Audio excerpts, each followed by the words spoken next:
আসসালামু আলাইকুম। আশা করি আপনারা ভালো আছেন। তো আমিও আপনাদের দোয়া এবং আল্লাহর রহমতে ভালো আছি। তো আজকে আমি আমার শিক্ষকতার যোগ্যতা ও পেশা তুলে ধরার চেষ্টা করব। তো আমি নওগাঁ সরকারি কলেজ থেকে উদ্ভিদ বিজ্ঞান থেকে মাস্টার্স কমপ্লিট করছি এবং বর্তমানে আমাদের চকগড়ি বাজারে রংধনু বেসরকারি প্রাথমিক ও উচ্চ বিদ্যালয়ে চাকরি করি শিক্ষকতা হিসাবে। তো আমি গত ৩ বছর ধরে বাসায় গিয়ে প্রাইভেট পড়াই। তো আমার একটা চিন্তা ভাবনা আছে যে আমি আমার স্কুলে একটা ব্যাচ খুলতে চাচ্ছি।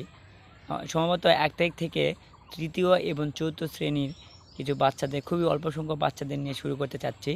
তো আপনারা যারা আপনার সন্তানদের পড়াতে চান, শুধু ক্লাস হিসাবে যে আমি 3, 4, 5, 6 এগুলো একসাথে পড়াই না। সম্ভবত আমি ভিন্ন ভিন্ন করে 3, 4 এভাবে পড়াই, যে সময় বেশি লাগুক সমস্যা নেই। তো সবারই ১ ঘন্টা করে সময় দেওয়ার চেষ্টা করি। ক্লাস 3 এক ব্যাচ, ক্লাস 4 এক ব্যাচ, তো এইভাবে পড়াতে চাচ্ছি। তো আপনারা যারা পড়াতে চান আমার সাথে যোগাযোগ করবেন।